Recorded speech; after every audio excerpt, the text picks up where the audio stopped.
It's June 18th, 2020 at 8 o'clock. Welcome to my grief walk. It's messy and it's in process, and I thought I would share it with you now because in the past I would have said, well, I have to wait till it's all finished, but in reality, the journey of grieving those we've loved and lost and who are now on the other side is a never-ending journey, and it's always in process. And on April the 13th, my dog Sam, who is 15 and a half years old, I knew it was time for him to be released from his physical body, and it just so happened to be Easter Monday, and it was my father's birthday, and that was the beginning of my 2 months of loss that sort of brought me to this place in time. You will see as I walk that it's in process. As I create a memorial garden for Sam and Sharon and Marguerite and Sharni and all those I've lost, it's going to take time. So over here there's going to be a sugar maple tree for Sharni. She was famous for her molasses cookies. And as we go this way, we come to where Sam's red prince bush will be. I'm making him a special dog house, and we'll be able to sit and keep him company. And in the back here, you'll see where there's going to be a perennial garden, but who knows what that will look like. And today we cut back that tree. It was mostly dead, and we're planting another tree. It'll be the plan at this point is a weeping copper beech for Sharon, but plans may change by then. And as we come around the corner here, we see I've set up a grief walk, a spiral. It's not a labyrinth, it's a spiral, because it's walking from the outside world into the depths of our soul, into the depths of my soul. And every log that I carry to create this labyrinth, as I carried it, I thought of somebody that I knew who had died. I felt like I was taking them to their gravestone. And as I came to the beginning, or should I say the end of my logs, the beginning of this walk, I thought of all my ancestors.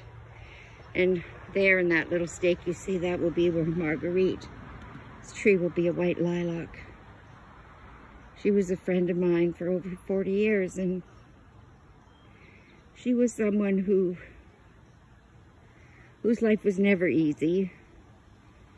And she reminds me of my other close friend, Ricky, who died 2 years ago, and both of them suffered at the hands of the men in their lives, terribly, in various ways.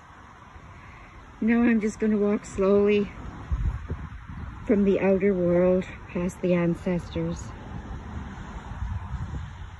Slowly walking, remembering. And I'm going to be quiet now and just walk, so you can think of those that you've lost and loved, and it's not an easy journey.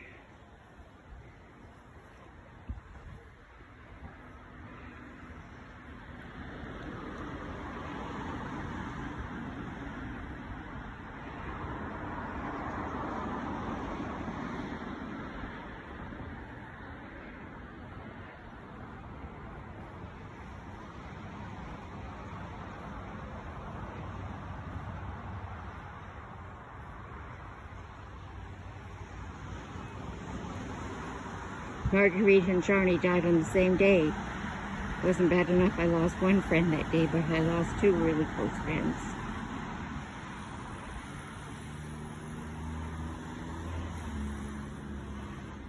And here's the center where I'm going to take time now just to sit and be with myself and be with whatever it is that really comes to mind. Who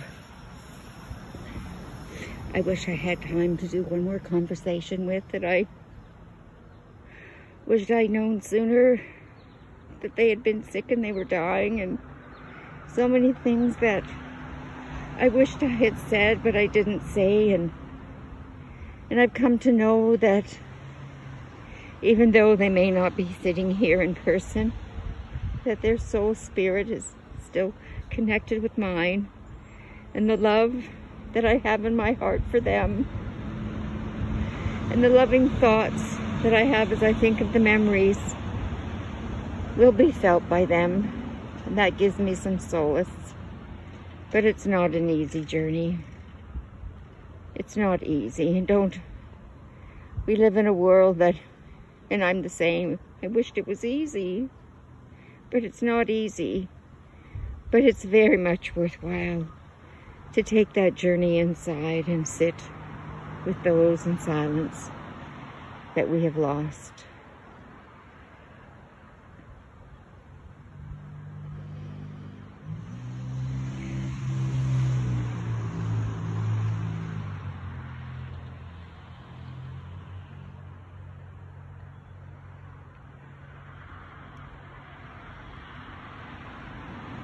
And this got created today as the day unfolded.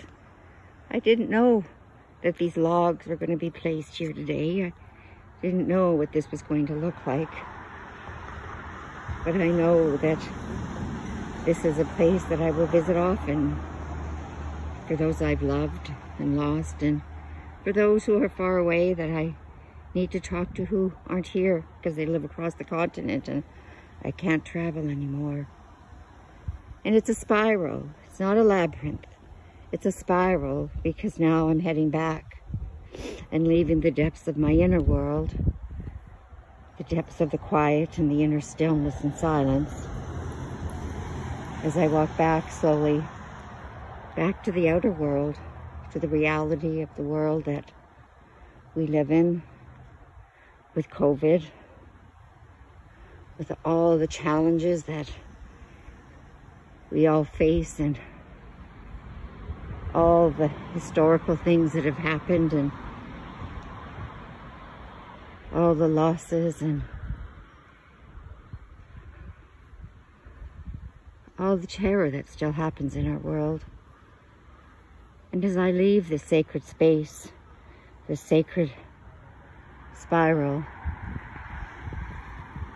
I need to remember to be grounded once again in the outer world as I walk past and sit with my friends. Take time to regroup, to know that there's a time to go inward, and there's a time to live on the outer world, to breathing in and to breathing out. And I remember the moment when both my sons took their first breaths. Just like I remember the moments when so many of my patients took their last breath, when my grandma took her last breath, my mother-in-law Val took her last breath.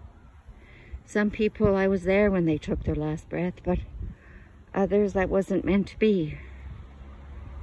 And it's an acceptance of life and life's terms as it is, to be lived each moment, each step at a time. And now I'm returning back to my place.